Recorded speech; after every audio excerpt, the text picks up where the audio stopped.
Soy José Manuel Molina, de la Universidad Popular de Sant Joan d'Espí. Paco García, maestre. Y yo soy José Luis García también, de la Universidad Popular de Sant Joan d'Espí. Y estamos una vez más en la actividad Miradas al Retrovisor. En esta ocasión tenemos el 13º conversatorio y tenemos el gran placer de ser el primero que hacemos con una persona de Latinoamérica. En este caso hondureña, Leonor Meza, que nos va a, como siempre, a contar sus experiencias vitales, su vida, su trayectoria personal, para poder seguir aumentando el reservorio que ya tenemos haciendo con las diferentes sesiones que hemos hecho de Mirada al Retrovisor. Sin más, le damos la palabra a Leonor.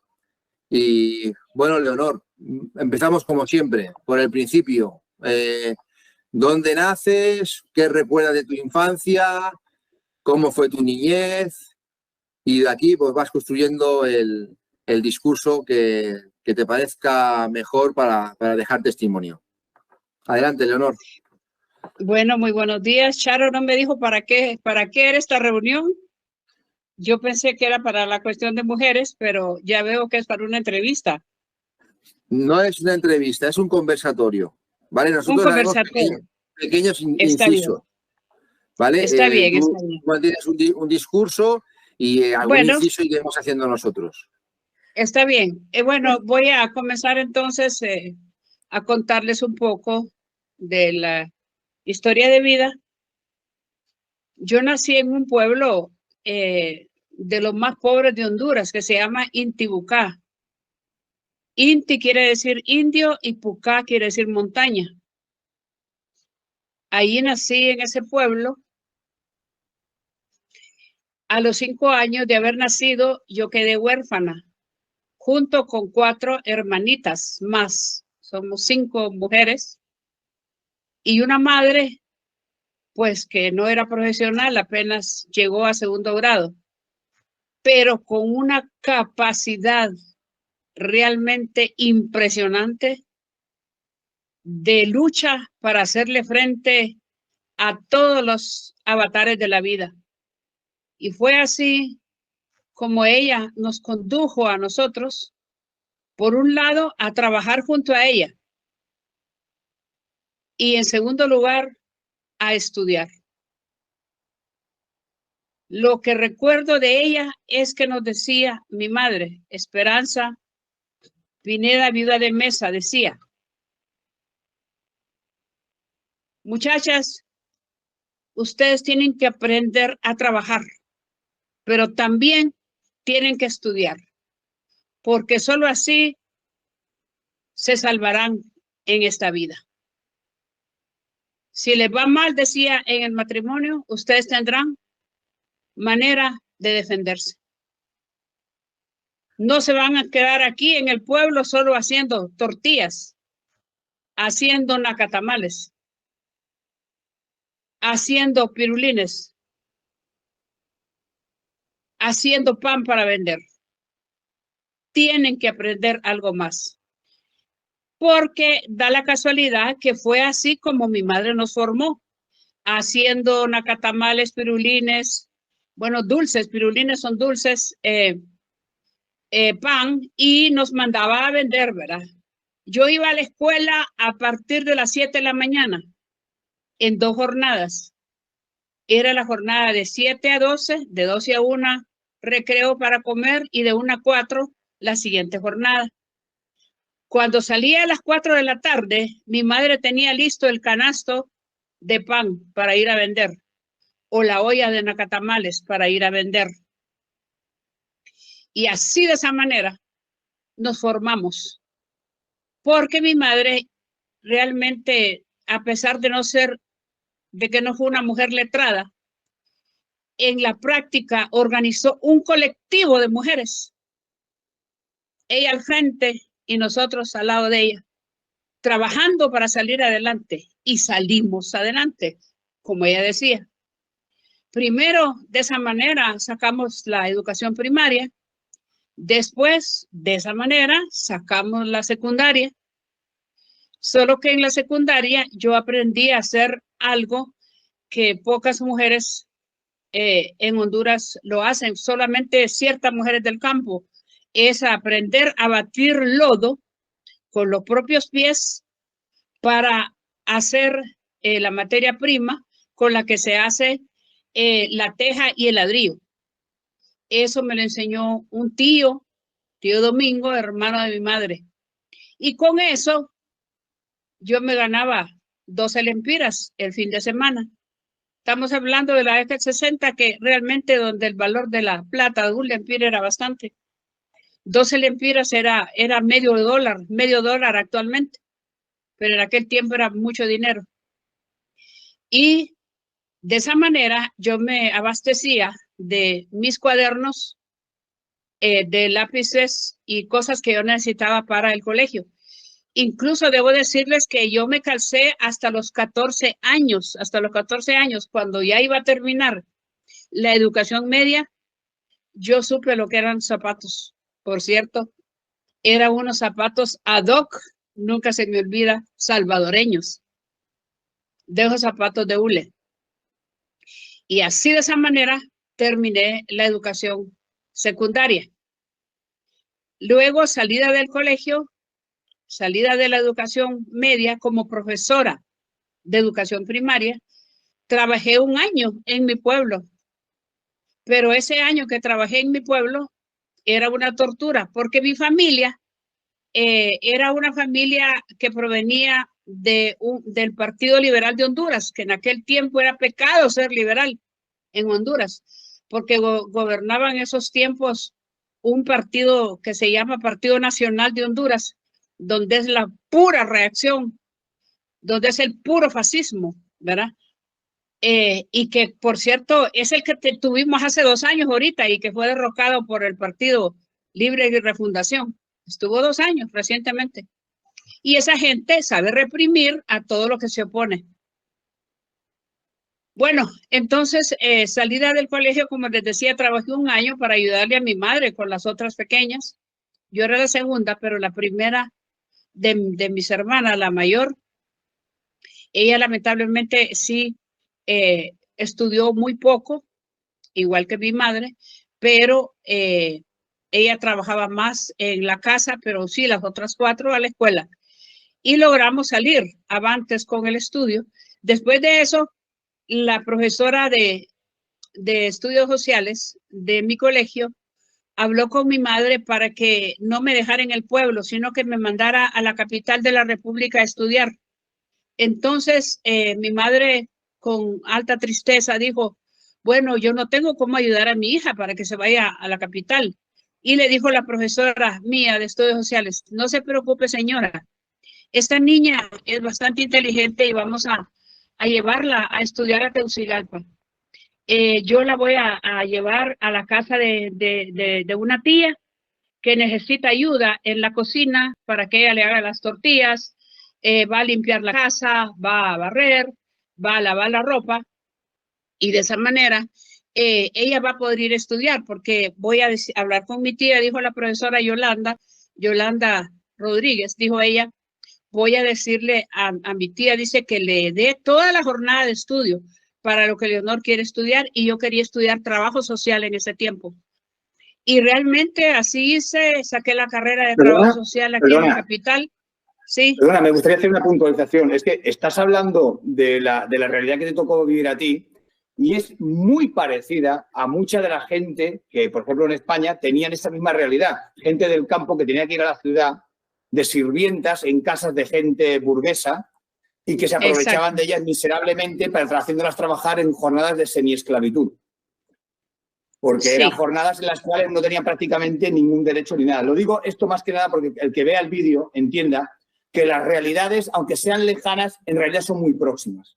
Sí, y claro, no había más apoyo que, bueno, indudablemente el apoyo que me daba la señora por hacerle todo el trabajo doméstico era ayudarme con la comida y la dormida. Y yo no dormía en un cuarto, yo dormía en la cocina, en un catre.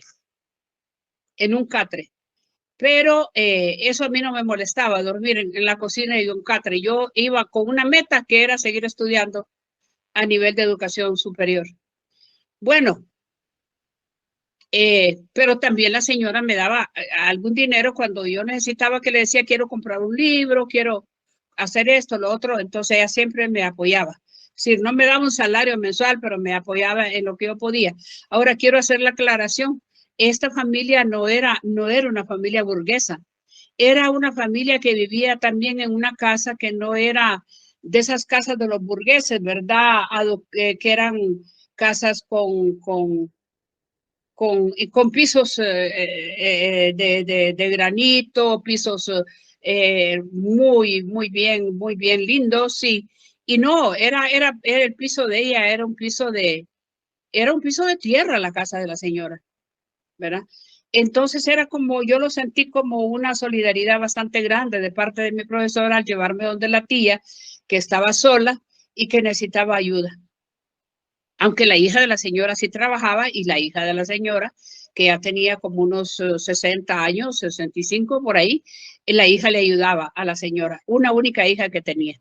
Bueno, una vez que he relatado eso, bueno, terminé trabajo social, y una vez que terminé mi carrera de trabajo social, que en ese tiempo eran 3 años, ¿verdad? Allí terminé como por el 67, entonces pasé a trabajar en el Ministerio de Trabajo y Previsión Social. Yo me gané una plaza con un concurso que hicieron ahí y comencé a trabajar ganando 300 lempiras. 300 lempiras en este momento vienen siendo, 100 lempiras son $4, $12. $12 comencé ganando yo allí por el 67.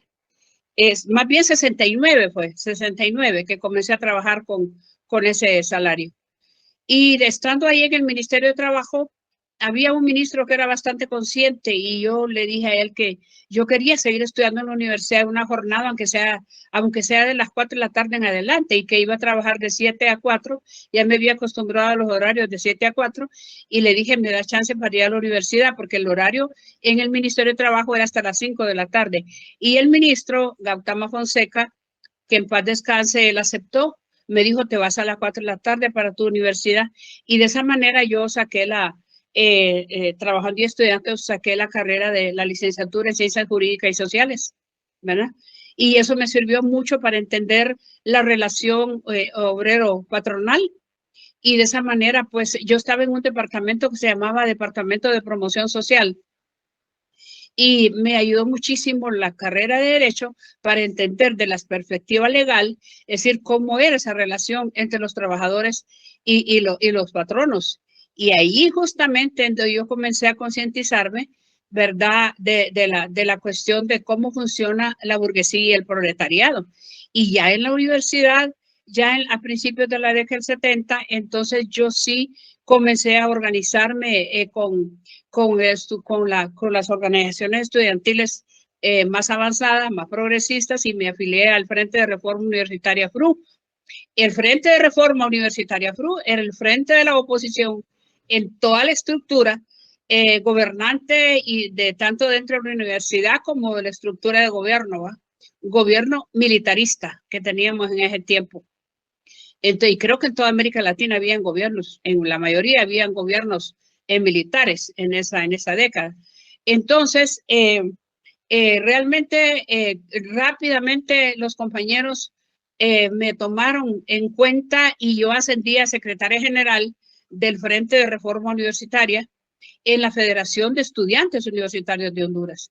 En esas luchas de la universidad, el periodo que me tocó a mí fue 74-75, fue cuando hubo realmente, era como que el campesinado se levantaba para protestar contra todas las injusticias de una distribución injusta de la tierra, por un lado, un 90% de la tierra concentrada en pocas manos y un 10% apenas distribuida a tantos millones de habitantes.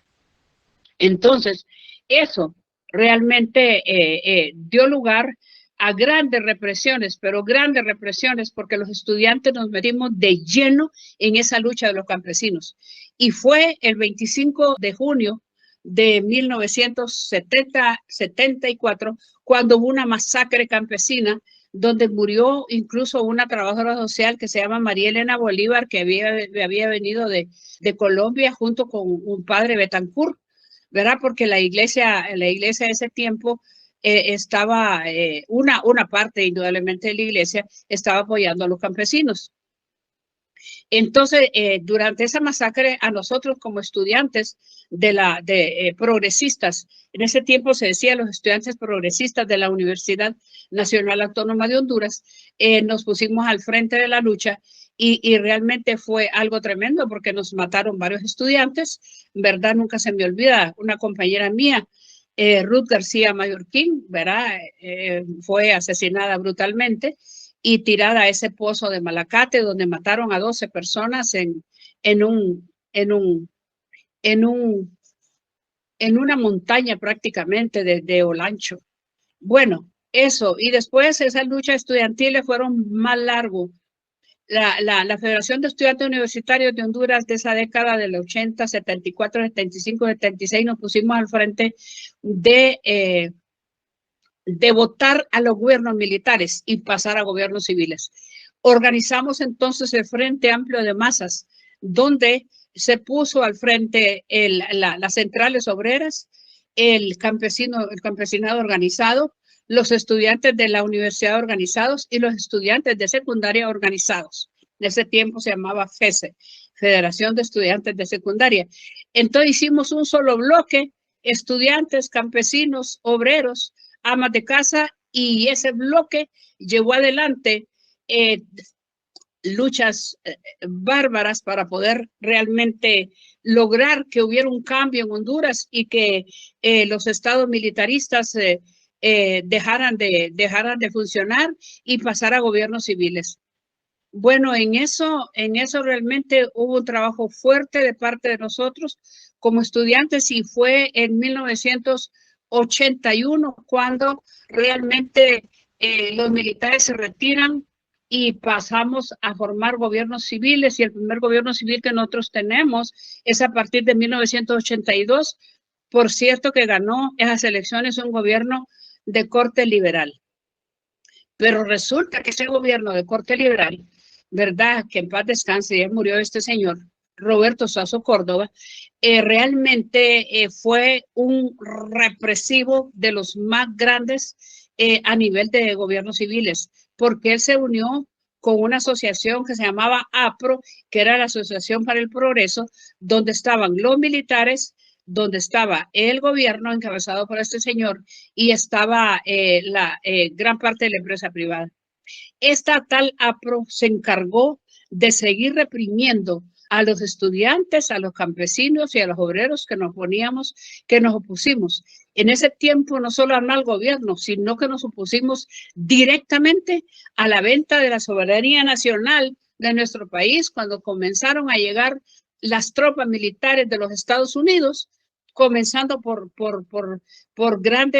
13 bases militares que habían aquí, supuestamente para contener el comunismo. Y en ese momento estamos hablando del 81-82, y en ese momento apenas habían pasado 3 años del triunfo del gobierno sandinista.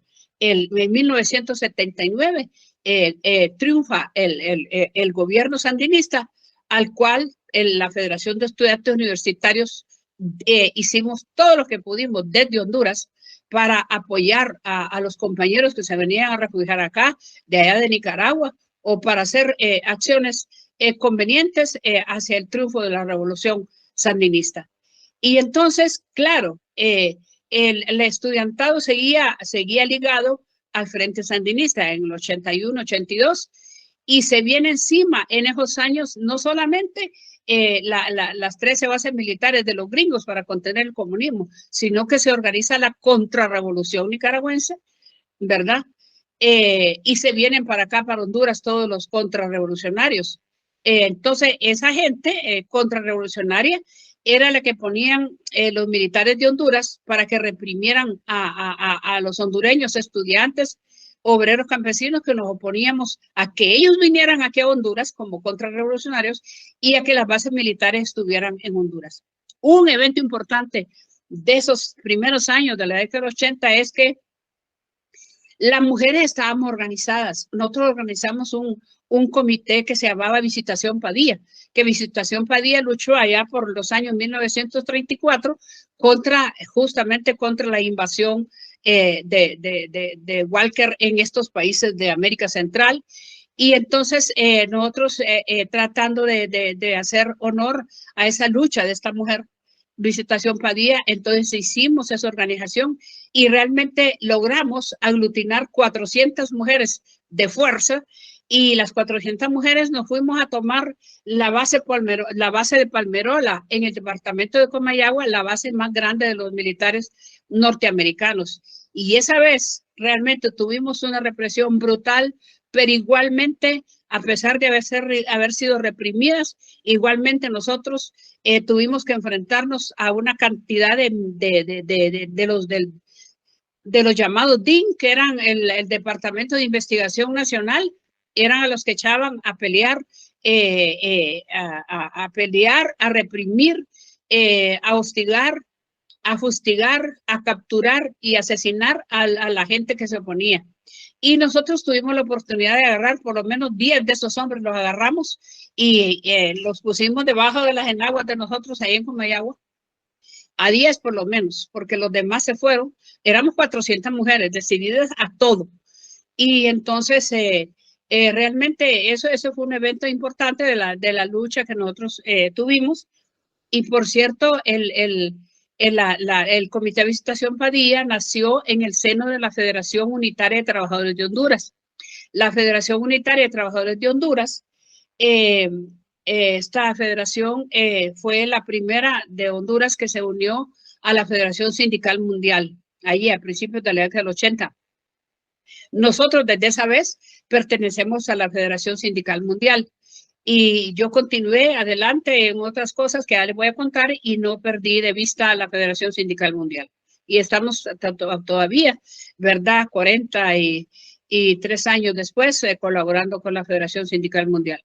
Ahora, después en esa década del 80, cuando les estoy contando lo que pasó, el triunfo de la Revolución Sandinista, la venida de las bases militares norteamericanas para contener el comunismo en la región. Y sobre todo estas bases militares tenían triple responsabilidad. Por un lado, contener al frente al FML de El Salvador. Por otro lado, contener que no se haga en la revolución en Honduras a través del Frente Sandinista de Liberación Nacional, y contener la URNG de Guatemala, ¿verdad? Que tampoco no pudieran tener influencia aquí. Entonces, ese triángulo estaba cubierto por todas esas bases militares norteamericanas, y fue un enfrentamiento bárbaro que tuvimos. Perdimos nosotros muchísimos dirigentes sindicales, muchísimos dirigentes campesinos, muchísimos dirigentes estudiantiles. Y en el caso mío, yo tuve que huir cuando ya habían matado varios dirigentes de mi federación, de la Federación Unitaria de Trabajadores de Honduras, FUT. Me sacaron de aquí de Honduras el Comité de Derechos Humanos de Honduras, el doctor Ramón Custodio, y el COCOSH, el coordinador de COCOSH, que era el Consejo Coordinador de Organizaciones Populares, me dijeron: Leonor, tenés que salir, si no tu vida va a terminar igual que los demás, y necesitamos que por lo menos algunos de nosotros se salven. Entonces yo tuve que salir y salí hacia Holanda. El Comité de Derechos Humanos de Holanda me tuvo allá. Eso fue, estoy hablando ya de 1987, porque el 85, 86, yo tuve aquí en Honduras varios atentados. Tuve 3 atentados terroristas. El más fuerte fue una bomba de TNT en mi casa 10 minutos antes de que yo me montara mi auto para ir a la universidad, pero no les prosperó. Por dicha, no prosperó ese evento. Después, un ataque directo debajo de un puente tampoco les prosperó. Yo iba con otro compañero y fuimos muy hábiles para poder esquivar ese atentado por lo menos eran 4 militares. Y luego, así otro tipo de atentado por ejemplo, de vigilarte todas tus salidas, tus entradas, tus calles, era una cosa tremenda. Entonces, y luego el 86, que es el preámbulo de mi salida de Honduras, el 86 me tocó ir justo a Estados Unidos, a la pura boca del enemigo de estos países. Y mira, allí el 86, eso fue tremendo porque realmente yo fui invitada por la Federación Sindical de los sindicatos estatales de los Estados Unidos, que estaban en oposición total a las acciones de la Guerra Fría aquí en la América Central por parte del presidente Reagan. Entonces, cuando me mandaron la invitación, a mí me negaron de la Embajada Americana la entrada allá. Entonces, los dirigentes de acá no se conformaron con esa respuesta. Entonces me dijeron, Leonor, tenemos que luchar, tenés que entrar a Estados Unidos, tenés que ir a denunciar todo lo que está pasando aquí en Honduras y tenés que hacerlo directo allá, ¿verdad? Entonces, ¿cómo hacemos para poder entrar? Entonces, se agarraron de varios parlamentarios de ahí, de Estados Unidos, de varios senadores. Entonces, 10 senadores se pusieron de pie y lograron de que al final me dieran la visa para 21 días aquí en Honduras. Y de esa manera, pues yo pude realmente salir. Y entonces me tocó dar unas 30 conferencias en Estados Unidos con sindicatos, con mujeres organizadas, porque teníamos más o menos unos 291 grupos en Estados Unidos que nos estaban apoyando. Pero yo fui a los sindicatos principales, estuve en Washington con varias organizaciones, estuve en Filadelfia, estuve en la Universidad de Massachusetts, donde estaban estudiantes, algunos profesores y organizaciones civiles escuchando la denuncia. Estuve también en Boston y en Nueva York. Entonces, claro, al hacer esa denuncia en 1986 sobre lo que Estados Unidos estaba haciendo aquí en Honduras, a través del presidente Reagan, un periodista me avisa a mí 2 días antes de yo regresar a Honduras, Leonor, hubieras puesto 1 millón de personas aquí en Honduras a las calles a protestar y no hubiera sido a la boca del lobo, porque hay noticias de que al solo entrar te van a matar. Entonces yo le dije al periodista, de todas maneras, yo tengo que entrar. Así es que avísele a las organizaciones el día, la hora que yo llevo. Y fue así, yo pude entrar, ¿verdad? Tranquila, no pasó nada ese día. Pero realmente igual fue una cosa tremenda después, porque fue cuando vinieron los atentados, uno tras otro. Y ahí sí realmente mi familia, ¿verdad? Mi familia pues optó porque yo tenía que salir definitivamente y pude salir el 87, salí la primera vez, regresé aquí como el 95, el 95 salí rápidamente, el 98 regresé a Honduras y después el 2001 ya me pude estabilizar un poco a través de la Universidad Nacional Autónoma de Honduras. Pero este es apenas un pincelazo de todo el recorrido y la lucha que hemos dado nosotros aquí de carácter antiimperialista, ¿verdad? Ha sido bastante dura, bastante seria, sufrimiento grande, a tal grado que mis hijos no pudieron quedarse viviendo en Honduras, tuvieron que salir y se quedaron en el extranjero para siempre, ¿verdad? Porque aquí corría mucho peligro los hijos de uno. Y yo finalmente con los cambios de gobierno que hubieron después, en 1990, un cambio de gobierno donde le dio entrada a toda la gente organizada en partidos de izquierda para que pudieran regresar a Honduras, pero yo el 90 no quise venir, sino hasta mucho después. Y así de esa manera, pues hemos estado pues batallando aquí en Honduras. Buenas, mire, voy a comentar lo primero, toda mi admiración por el relato que usted acaba de contar.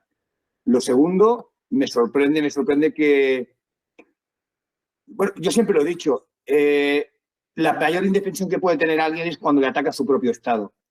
Claro, es la indefensión absoluta. Cuando es tu propio Estado el que te quiere agredir o el que te quiere eliminar, es que te tienes que marchar, no te queda otra opción. Y otra cosa muy importante que me gustaría relatar. Ustedes han sufrido,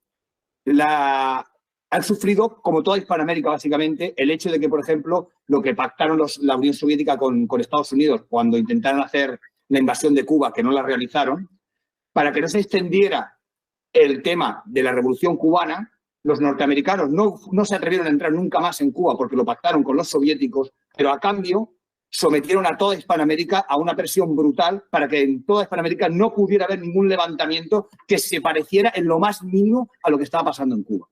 Y esas son las consecuencias que ustedes han tenido que pagar en Honduras y en muchos otros sitios, bueno, como pasó, por ejemplo, en Chile con Allende y en muchos otros sitios. Muy bien. Claro, indudablemente, todos esos pactos han tenido consecuencias en el actuar de los gobiernos en nuestros países, indudablemente, ¿verdad? Y directa o indirectamente lo hemos sentido de una manera muy evidente.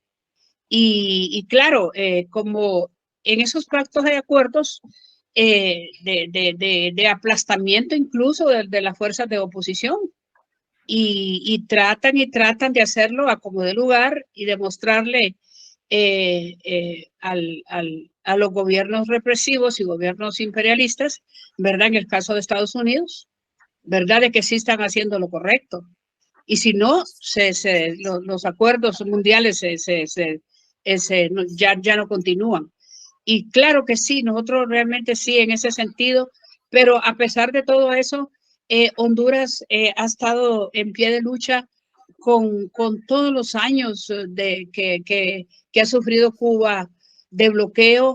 Nosotros aquí se organizó la Asociación Hondureña de Lucha a Favor de Cuba y esta asociación se ha mantenido por muchísimos años y se hace indudablemente, como te decía, todo lo posible por mantener viva la llama de protección a un país pequeño que luchó, hizo su revolución, ¿verdad? Y que viven con una elevadísima dignidad ética y moral y que nosotros no nos queda más que proteger ese pedacito, esa isla que estamos aquí tan cerca. Eso es lo que hemos hecho, ¿verdad? Con respecto a Cuba. Y con respecto a Nicaragua, pues ustedes ya saben, Nicaragua está a una frontera de nosotros, pero Nicaragua, el compañero Ortega ha tratado de hacer un modelo de gobierno, no estrictamente con modelo socialista o comunista, sino un modelo mixto que le permite, ¿cómo se llama? Nosotros decimos resollar, que le permite respirar sin presiones tan brutales como las que tiene Cuba, por ejemplo, ¿verdad? Tienes razón. ¿Qué tipo? Te quería preguntar varias preguntas, pero te voy a hacer una a una. ¿Qué tipo de izquierda tenéis ahí en Honduras? Bueno, en este momento el partido que representa a la izquierda es el Partido de Libertad y Refundación, el que acaba de ganar ahorita las elecciones el 21 de noviembre de hace un año con 3 meses, ¿verdad? Allí se aglutina bastante gente de izquierda, pero no todo, porque ahí hay prácticamente 7 tendencias, pero la más fuerte es el Frente de Resistencia Nacional. Ahí sí está aglutinada la izquierda, es decir, la gente que estudió toda la teoría, la que estudió los métodos, las técnicas y las prácticas del socialismo, ¿verdad? Y esa es la gente ahí en el Frente Nacional de Resistencia. De ahí, ¿cuántos son? Pues unos 400,000 personas más o menos. Y este gobierno ganó las elecciones con 1.700.000 personas. Es decir, que ¿de dónde sale toda la demás gente? Pues de la necesidad de sacar a un gobierno nefasto, corrupto, ladrón, narcotraficante que teníamos. Y ahí sale todo eso. Eso si querés que te hable concretamente de dónde está la izquierda ubicada. Luego en la Universidad Nacional Autónoma de Honduras sigue siendo el Frente Estudiantil Socialista y el que representa a la gente de izquierda, netamente la gente de izquierda, ¿verdad? Y las centrales obreras que se perdieron, ¿verdad? Nosotros teníamos la Federación Unitaria de Trabajadores de Honduras, que se perdieron, digo, quizá no del todo, porque hay compañeros que se mantienen, pero en la central esta obrera, a la cual pertenecimos en la década del 80, nosotros, los que fuimos miembros de esa organización, vivimos enojados, muy indignados, porque los compañeros le han, ¿cómo se llama? Incluso le han dado cabida a las fuerzas de las centrales obreras de derecha. Con este gobierno le abren las puertas y entonces incluso Kim Boyce un día me escribió y me dice, ¿cómo es que están llevando las organizaciones sindicales de derecha a hablar con la presidenta? Las de la CIOLS, las de la CSI, y no llevan a las organizaciones de la Federación Sindical Mundial, que la tienen allá a la vuelta de la esquina en Costa Rica, la FSM regional. Y tenía toda la razón. Entonces, a los compañeros aquí han sido cooptados, a nivel de sector obrero, han sido cooptados muchísimo por fuerzas de derecha, conservadoras. También me gustaría preguntarte, ¿qué papel juega la Iglesia evangélica? Y también, ya te digo, lo de las maras, lo de los extorsionistas. Bueno, la Iglesia primero, la Iglesia realmente...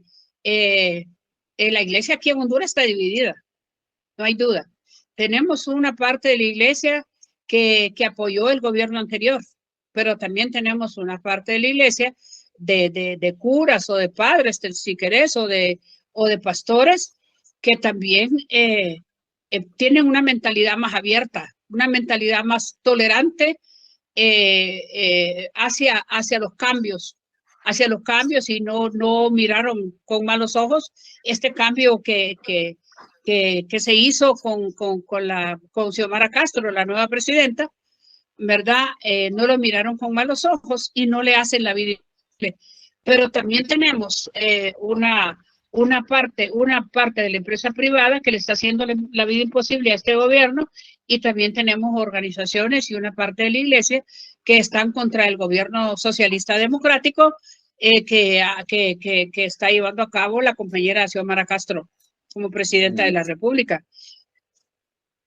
Eso es cuanto a la iglesia. Bueno, en cuanto a las pandillas y las maras y todo eso, bueno, indudablemente esa gente como ahí, la delincuencia, tú sabes, la delincuencia, no sé si pintarla de algún color, pero a mí me parece que esa gente no tiene color.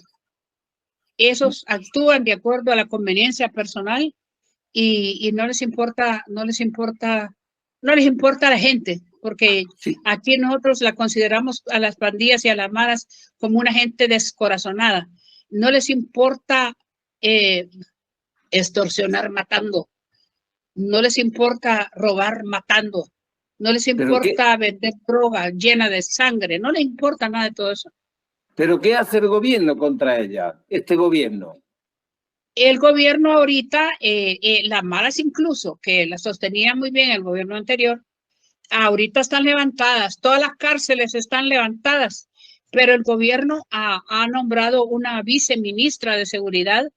A una mujer le ha dado la responsabilidad de poner orden, porque las maras se han levantado en huelgas, en protestas, han matado gente ahí dentro de ellos mismos, porque aquí hay una mara 18 y una mara 13, que son las más grandes y se dan en la madre entre ellos, ¿verdad? Pero la presidenta, ahora que se han levantado en huelgas y en protestas y todo eso, ha puesto una viceministra al frente de esta situación para que ponga orden y para que haga control juntamente con las fuerzas militares que tienen formación profesional para enfrentar este tipo de personas, pandilleros y mareros y todo eso. Me gustaría hacer una pequeña reflexión referente al tema este, por ejemplo, de la violencia, ¿no? Yo creo que la violencia es consecuencia de una realidad, de una evolución histórica. Hay un problema. Cuando tú no le importas a nadie, a ti acaba no importándote nadie. Y eso es el fin último por el cual existen todo este tipo de organizaciones que se salen de cualquier tipo de parámetro social, cultural, ético, ni nada por el estilo. Eso es el mal al que se llega cuando no hay una política social, cuando no se cuida a las personas, cuando no hay políticas que hagan que la gente tenga una vida digna. Ese es el mal al cual se puede acabar llegando. Y en muchos sitios de Hispanoamérica ha pasado. Y sobre todo ha pasado por culpa de la intromisión y la criminalidad de un Estado como es el Estado norteamericano, que se ha creído que toda Hispanoamérica es suya y que podía hacer con ella lo que le daba la real gana, que es lo que ha estado haciendo. Sí, efectivamente. Yo me acuerdo que cuando el 14 de enero de 1987, que estábamos en lo peor de la Guerra Fría y en la peor de las pobrezas en este país, ahí comienzan a surgir esos grupos, ¿verdad? Porque el tema de la miseria, la pobreza, la desgracia del humano no es casual.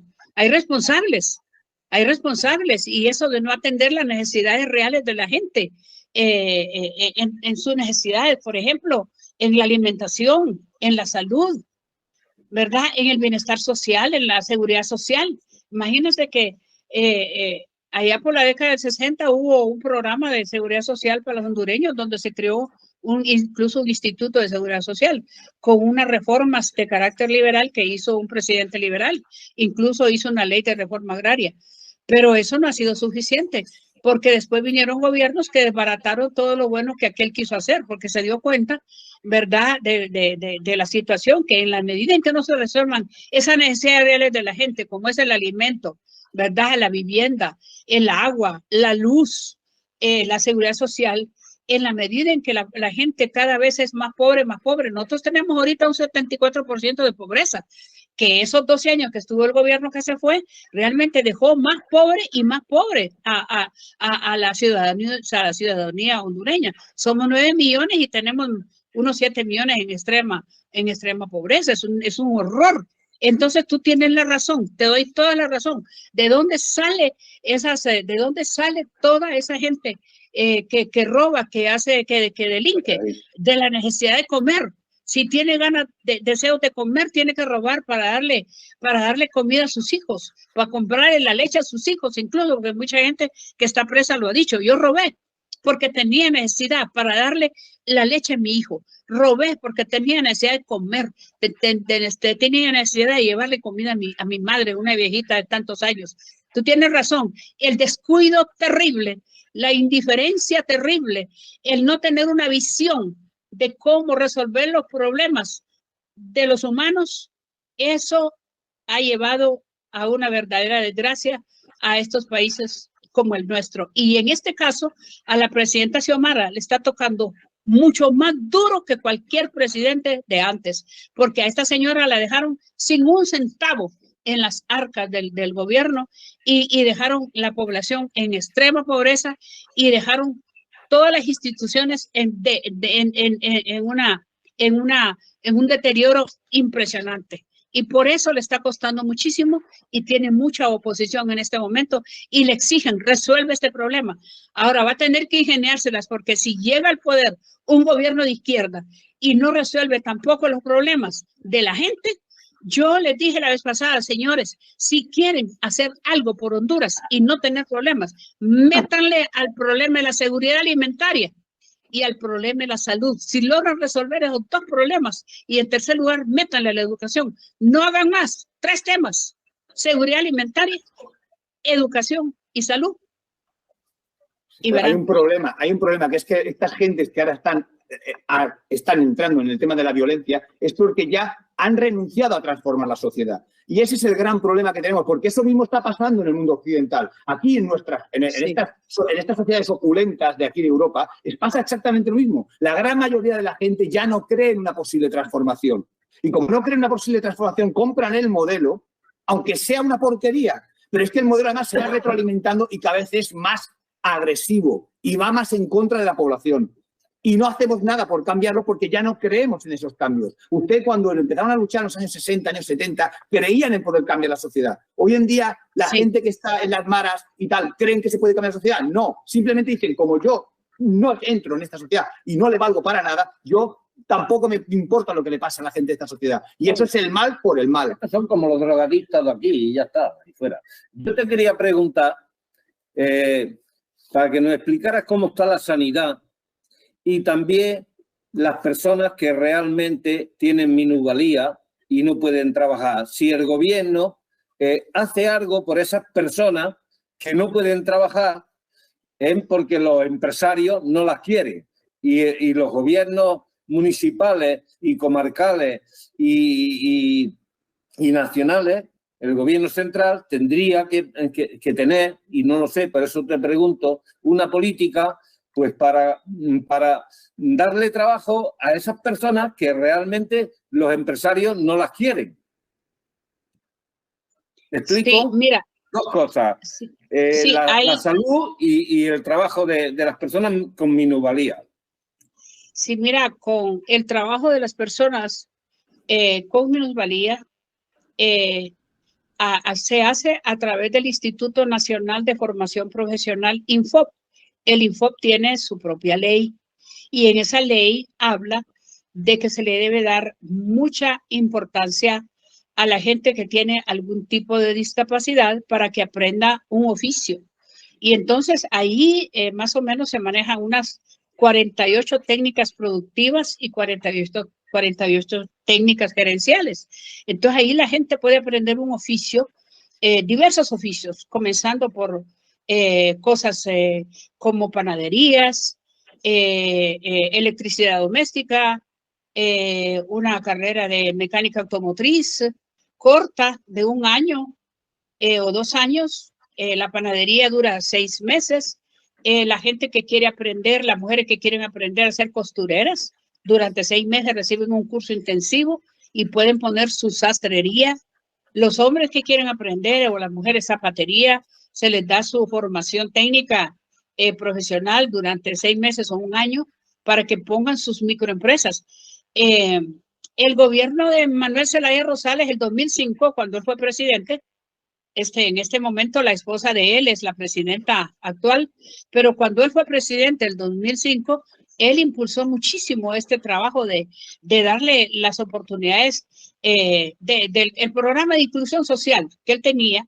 Realmente iba bastante dirigido a favorecer a estas personas que tienen algún tipo de discapacidad. Esto es a nivel de una profesión técnica que les permita vivir, y a nivel de los centros educativos también, que se les diera oportunidad a través de las escuelas especiales, ¿verdad? A los niños y a los jóvenes que tuvieran algún tipo de discapacidad, para lo cual se fundaron aulas especiales, ¿verdad?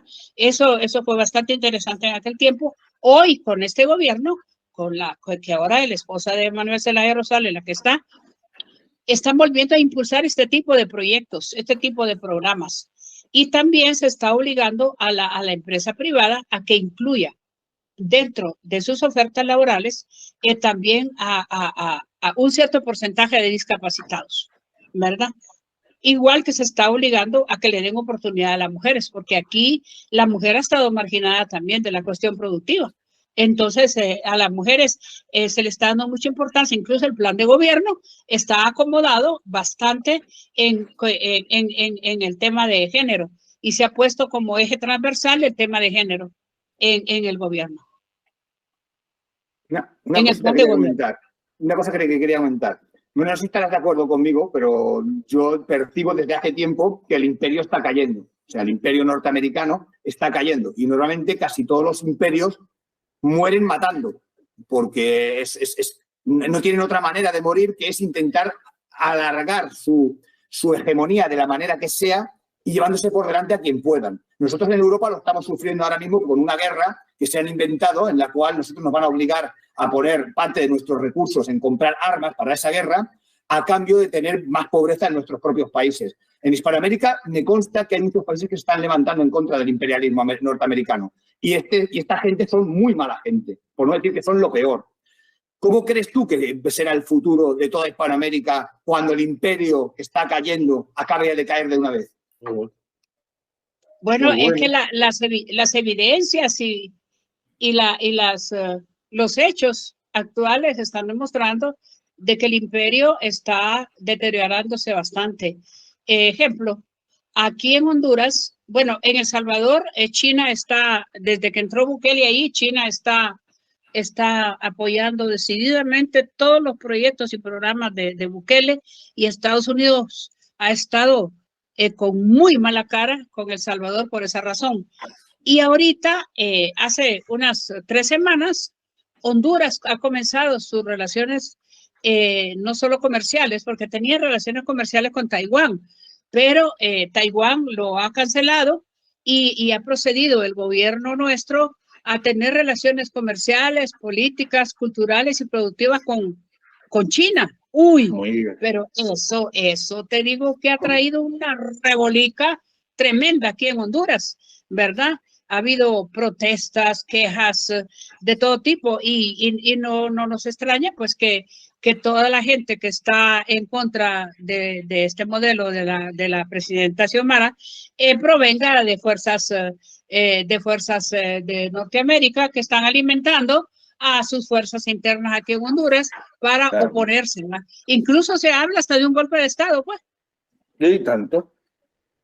Sí, es tremendo.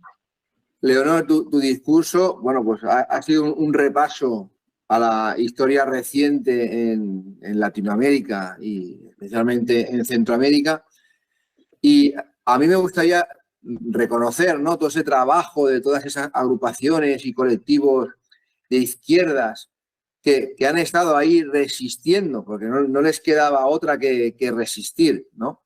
El empuje de la cercanía, como hemos comentado aquí, del imperio estadounidense, ¿no?, que considera pues todo lo que es de Río Grande hacia abajo, pues que es el patio trasero de su casa, y allí puede hacer lo que le plazca.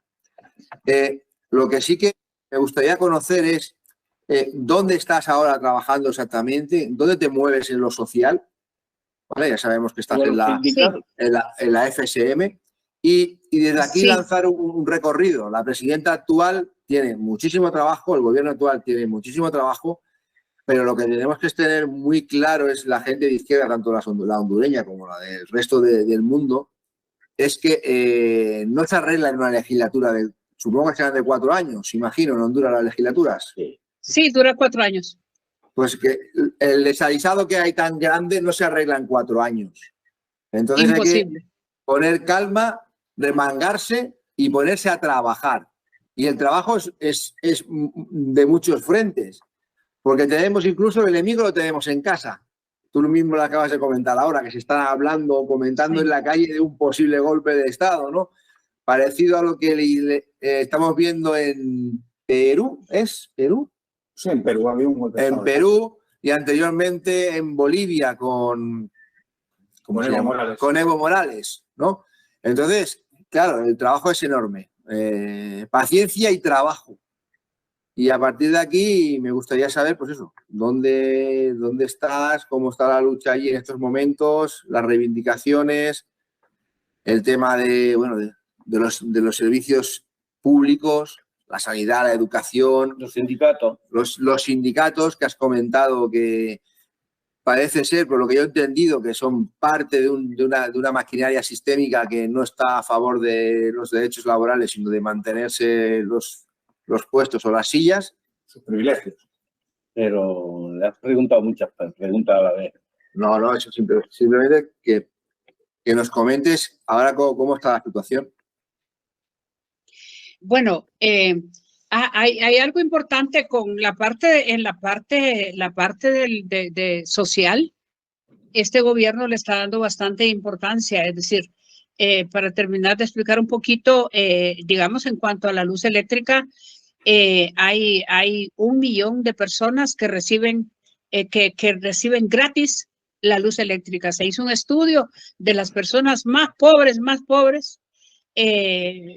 de las que están casi en indigencia, familias demasiado pobres, extrema pobreza, que el gobierno les está dando gratis la luz eléctrica.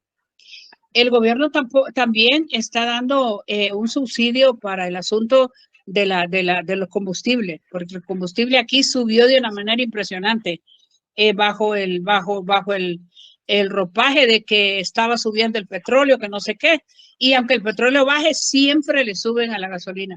Y el gobierno le está haciendo frente con un subsidio a ese renglón. En cuanto a la cuestión productiva, el gobierno ha hecho andar el bono se llama bono social para la producción, es decir, ayudándole a los campesinos más pobres también para que puedan producir, porque desgraciadamente se ha perdido la producción del frijol y del maíz, que éramos los primeros productores en América Central, y se ha perdido la producción y ahora estamos trayendo frijoles hasta de Tailandia, una cosa horrorosa realmente lo que está pasando. Entonces ahora la presidenta dice, no, tenemos que producir para comer y para exportar. Entonces le está dando bastante importancia a la parte social en ese sentido, con la política de producción. Y la política de seguridad alimentaria la está enfrentando de dos maneras. Para los niños de las escuelas, que son alrededor de 1,5 millones, les ha creado los comedores infantiles. Entonces, los comedores infantiles tienen los niños de comer un tiempo o 2 tiempos de comida normal, con una comida balanceada, y ahí es una buena ayuda para ellos en seguridad alimentaria. Y la otra cosa es, en la seguridad alimentaria está protegiendo a el comercio de los productos que se producen en los campesinados, en las montañas, de tal manera que los intermediarios no sean los que se roban la mayor parte del dinero de la producción, sino que directamente los productores vendan sus productos en los mercados y donde sea, ¿verdad? Eso. De esa manera te puedo responder esa pregunta, ¿qué se está haciendo? Además de lo que te había informado. No sé si se nos queda algo más. No, yo quería comentar un tema. Bueno, ¿qué hacemos nosotros? Me preguntaste qué estaba haciendo yo. Bueno, yo como persona, yo estoy apoyando la política del adulto mayor aquí en Honduras, porque es otro renglón que la presidenta le quiere dar mucha importancia. Y estamos cercanos con la Asociación de Jubilados y Pensionados de la Universidad Nacional Autónoma de Honduras, que es la asociación a la cual yo pertenezco. Estamos trabajando de cerca con Cedesol, se llama, es la Secretaría de Desarrollo Social, y en esa Secretaría de Desarrollo Social tiene una Dirección General del Adulto Mayor. Entonces estamos de la mano coordinando programas y proyectos con ellos para las políticas del adulto mayor aquí en el país, ¿verdad? Porque este sector ha estado totalmente abandonado y estamos en varias luchas frontales. Una es el asunto de las pensiones, porque los gobiernos anteriores, el dinero de las pensiones de los jubilados lo han agarrado para proyectos de gobierno y han dejado descapitalizado prácticamente a los institutos de previsión social. Entonces, en ese sentido, nosotros estamos luchando para que no se descapitalicen a los institutos de previsión social. En segundo lugar, las medidas de control que tienen sobre los institutos de previsión social, nosotros estamos luchando porque haya una ley especial solo para los institutos de previsión social y vamos mucho más allá, y creo que con este gobierno, si continúa, nosotros vamos a tener la posibilidad de fundar el propio banco de los institutos de previsión social para salirnos de la banca privada que nos extorsiona, teniendo el dinero guardado ahí en los bancos. Entonces vamos con proyectos mucho más allá y a ver si lo logramos, pero estamos tratando de que la política del adulto mayor realmente sea bien atendida, y estamos ahí trabajando en esa dirección. Y ahorita, pues como yo soy la coordinadora de la región centroamericana, México y Caribe, estamos influenciando desde aquí también hacia los demás países sobre lo que tenemos que ir haciendo. Cada país hace lo propio, pero juntos los países de la región centroamericana, yo creo que vamos a ir buscando poco a poco un modelo que nos permita subsistir como jubilados y pensionados y tener nuevas conquistas como jubilados y pensionados, y no dejar que nos aplaste el sistema imperialista, porque de parte del Fondo Monetario Internacional los dineros para atender a los jubilados no debería existir. Los jubilados deberían morir, ¿verdad? Deberían de desaparecer. Entonces nosotros le damos seguimiento a todo eso, ¿verdad? A la posición de los organismos internacionales. Aquí en Honduras tenemos la OMS, la Organización Mundial de la Salud, Le votamos hace año y medio la propuesta que tenía la OMS de ver a la salud como una enfermedad. Eso lo votamos porque nosotros aquí nos reunimos a nivel de la región de Centroamérica, mandamos documentos tras documentos para votar esa idea. Yo miré también los documentos de Argentina, de América del Sur, y hicimos que retrocediera la Organización Mundial de la Salud, ¿verdad? En eso. Y estamos luchando también en este momento por tener nosotros aquí en Honduras una nueva ley de seguridad social, porque la ley que tenemos es bastante privatizadora. Entonces queremos sacar el componente privatizador de la ley de seguridad social de aquí del país. Estamos con varias cosas frontales para trabajar en esto, en este campo. Yo te quisiera hacer una última pregunta. Tengo entendido que allí mucha gente trabaja sin seguridad social, sin estar asegurado, ¿me entiendes? Es más, yo conozco a gente, los conozco de hablar por teléfono, ¿sabes? Que están trabajando ¿sí? En negro, como se dice en negro, que no cotizan y tal. Entonces yo digo, no habrá, no sé, si la gente no cotiza, después cuando se jubilan no cobran, ¿verdad? Así es. Si es que aquí la gente que disfruta de la seguridad social en este país es bien poquita. Apenas es el 8% de la PEA, de la población económicamente activa y de los que están trabajando. Es muy poca. 8%. Es muy poco. Y sobre todo la gente que trabaja en el sector informal. Esa gente no tiene derecho a nada, ¿verdad? O sea, y son miles y miles de personas. Que se recauda poco. Si no hay dinero que se recauda de impuestos, pues claro, pues entonces no hay dinero para cuestiones sociales. Exactamente. Y esa es la otra cosa que también está en el tapete de la discusión y de la inclusión.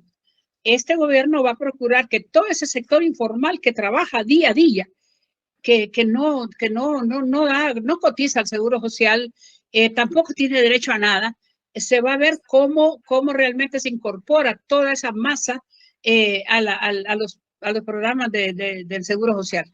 También está en el tapete en la mesa de discusión y de inclusión. Que quiero hacer yo, que no tiene nada que ver con el tema que estabais hablando ahora. A ver, yo parto de la base de que el planeta, yo entiendo que es finito. Creo que todo el mundo somos conscientes de que el planeta es finito y que aquí, por lo menos en las políticas que tenemos aquí en Europa, se insiste mucho en el crecimiento constante. O sea, se están emperrados en que se tiene que crecer, porque como base de la creación de empleo y de riqueza entienden que tenemos que seguir creciendo. Evidentemente, eso es un sinsentido porque nos estamos cargando el planeta para las generaciones futuras. Entonces, me gustaría saber, desde Hispanoamérica, ¿qué alternativas se barajan? Porque yo lo que veo es que el imperio sigue trabajando, sigue moviendo la rueda, no les importa para nada el futuro del planeta y de las nuevas generaciones, y me gustaría saber si en Hispanoamérica hay gente que se está moviendo o está haciendo algo.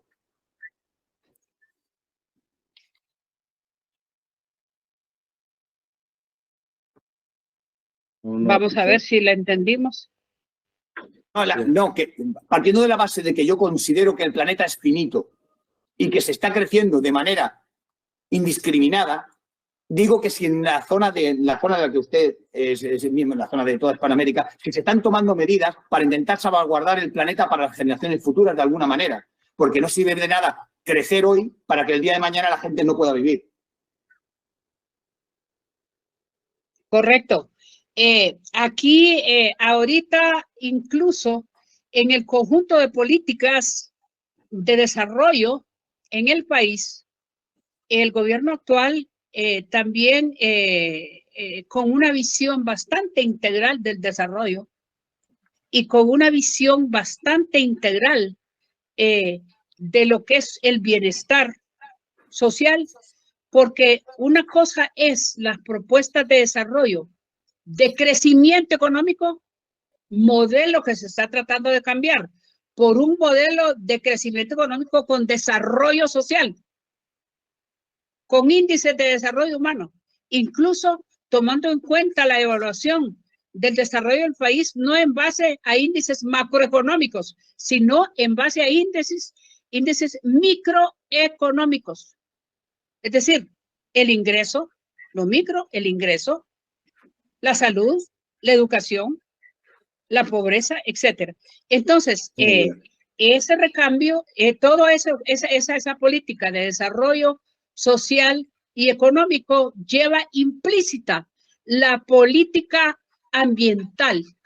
Y en la política ambiental hay aquí en Honduras una cosa que se llaman zonas de desarrollo creadas en el gobierno anterior de los 12 años, donde se entregó la soberanía a empresas norteamericanas.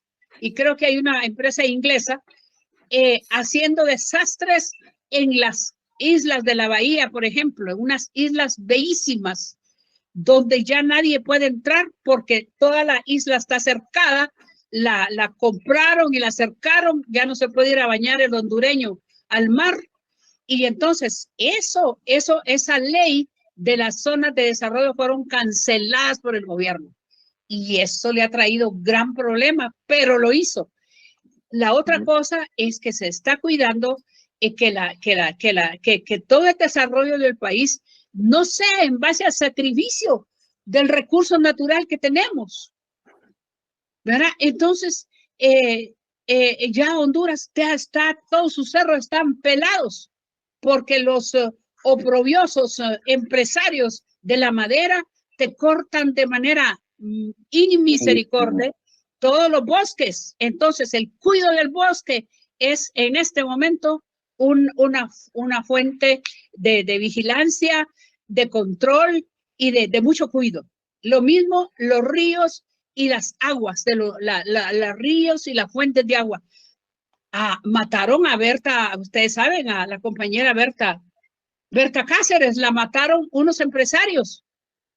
Que allí había una mina que la iban a instalar en la parte de occidente del país, iban a instalar una minería sacrificando los ríos de los campesinos, el agua del campesino y los bosques. Y esta compañera socióloga se puso al frente de esta lucha, lograron parar eso, pero bajo el sacrificio de la muerte de ella y de los dirigentes campesinos, pero eso se paró. Y ese capital no entró a Honduras, ¿verdad? Entonces, era un capital de la China taiwanesa, ¿no? Entonces, realmente hay en este momento, bueno, ha habido lucha en ese sentido, y en este momento el gobierno recoge todas esas experiencias y está tratando de que el desarrollo no sea en base a un sacrificio de los recursos naturales que tenemos, tanto los bosques como los ríos, las fuentes de agua, el mar y todo eso. Y como los hondureños y hondureñas. Hay que cuidar también ese recurso. Claro, por supuesto, por supuesto. No, a mí me parece que el plan de gobierno de Xiomara Castro está bien organizadito, está bien orientado, con una visión de país y con un plan de nación bastante concebido, sí. Pero vamos a ver si los dejan. Ahora, donde hay una debilidad, y hay que decirlo, porque hay que ser autocrítico, es que las personas que puso Xiomara en el gabinete de gobierno son 72 instituciones, 72 ministerios, decimos aquí, Ministerio de Salud, Ministerio de Trabajo, Ministerio de Agricultura, Ministerio de esto, de lo otro, 72 instituciones. Las personas que puso a comandar estas instituciones como gestores y administradores no son las que nosotros esperábamos, porque realmente ella había dicho, y el esposo había dicho también, que es el asesor Manuel Salazar Rosales, habían dicho que iban a poner a los hombres y mujeres más competentes, aquellos que tuvieran las calificaciones, las cualidades para ocupar esos cargos y que tuvieran esa capacidad de presentar resultados sobre la marcha, ¿verdad? Metas, indicadores claros, ¿verdad? Entonces, esa planificación de tener resultados claros en base a metas, a indicadores, eso está muy bien y ese es el modelo que se está aplicando, pero desgraciadamente no pusieron la gente adecuada ahí. Eso sí hay que decirlo. Pues eso es lo que pasa en todas las democracias burguesas, que la gente que nos representa normalmente están corrompidos por el poder económico. Y cuando la gente que nos representa están corrompidos por el poder económico, es difícil obtener resultados. Y si además hay una fuerza imperialista al lado que hará lo que haga falta para defender sus intereses, pues al final el que pierde es el pueblo. Sí, por lo tanto, entonces lo que tú decías antes, hay que trabajar. El gobierno socialista democrático tiene que trabajar, demostrar que está resolviendo los problemas, pero para eso tenemos que tener gente que haga ese trabajo y que vaya mostrando que sí se puede, aún con todo el poquito dinero que tenemos en el gobierno. Ese poquito dinero se hace rendir cuando no se saca un centavo para otro lado. Es que ese es el asunto, ¿verdad? Esa es la cuestión y en este momento no se observa eso y hay que decirlo. Y ya Xiomara lo sabe. Xiomara sabe que muchas de nosotros le mandamos cartitas o mensajes, ¿verdad? Advirtiéndole esas cosas. Bueno, pues, Leonor, no sé si quieres aportarnos alguna cosa más y a modo de despedida, pues tienes abierto ahí el micrófono para lanzar lo que quieras. Por nuestra parte, ya no tenemos más comentarios que hacer, simplemente pues la de, bueno, agradecerte tu colaboración y que ya sabes cómo contactar con nosotros a través de la Federación Sindical Mundial, pues puedes contactar con la Universidad Popular y nosotros haremos la debida difusión de este vídeo, la pasaremos a la Federación Sindical Mundial para que también la tengáis a disposición vosotros y hagáis difusión de ella pues allí donde creáis necesario. Una cosa que te querría puntualizar. Has hablado de muchos temas que son problemática vuestra de tu país. Que sepas que aquí el reparto de la tierra tampoco existe. También existen muchas zonas de este país en la cual la tierra está en grandes latifundios en manos de cuatro terratenientes. O sea que a veces cuando hablamos de problemas locales no nos damos cuenta que en realidad son problemas globales. Porque casi todas las partes del mundo tienen los mismos problemas. Y es el abuso que hace el capital del poder que tiene para poder aplastar y machacar a toda la gente que tiene a su alrededor. Pues nada, yo por mí encantado de conocerte, ha sido una maravilla, estoy muy contento de tus explicaciones, ¿sabes? Y de tu trayectoria de lucha. Adelante. Sí, sí, no, yo solo decirte que realmente a mí en lo personal lo que me preocupa, te lo digo sinceramente, es que cuando hablamos entre nosotros hablamos bien y tratamos de arreglar las cosas teóricamente, pero cuando ya vamos a la práctica es otra situación. Pareciera que las costumbres burguesas estarían dentro de la gente de izquierda, dentro de la gente socialista o comunista, y tenemos ciertos resabios que no se pueden quitar, no sé por qué. Y luego las izquierdas latinoamericanas, por un lado, discutiendo sentados en una mesa, pero cuando ya se van de la mesa, hacen otra cosa. Entonces, ¿por qué no somos consecuentes entre lo que decimos y hacemos? Y somos firmes. Y somos lo mismo pasa en Europa. Lo mismo. Sí, lo mismo. Con una diferencia. Aquí en Europa hemos comprado el modelo de que ser feliz es tener cosas. Y ese modelo es un modelo que nos va a llevar a la autodestrucción humana. Porque si nos pensamos que por tener más cosas vamos a ser más felices, estamos perdidos. Exacto, es que la felicidad no está en el montón de cosas que tienes. La felicidad es una cuestión de conciencia.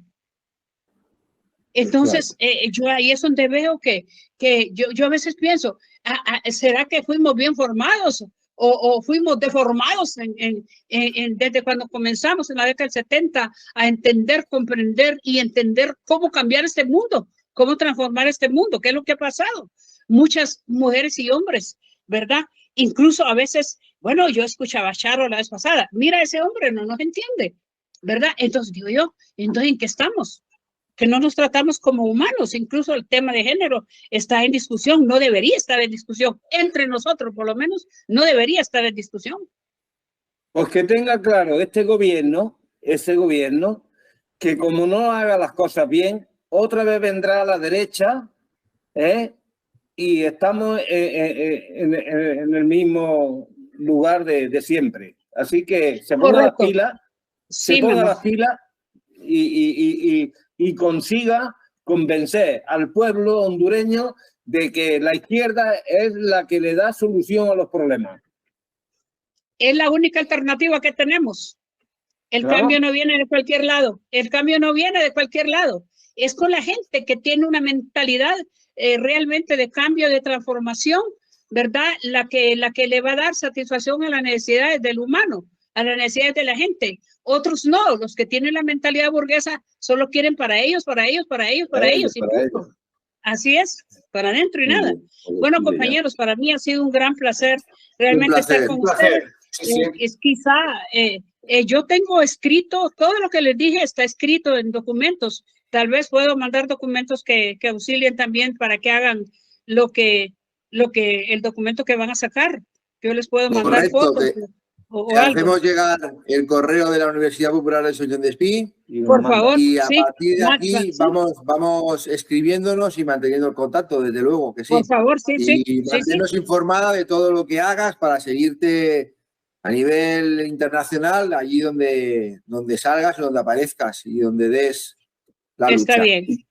Que sientan la cercanía, que somos seres humanos todos y todos tenemos los mismos derechos en este mundo y no hay más. Y el que quiera hacer verlo de manera diferente, pues lo siento, pero no lo compraré nunca.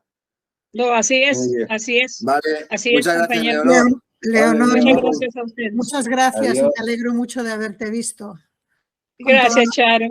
Con toda tu fuerza. Igual, mi querida Charo, ya sabes. Vale. Hasta luego. Te hablo Bueno, después. interrumpo la grabación, ¿vale? Vale, Charo, vale. Hasta luego. Hasta luego.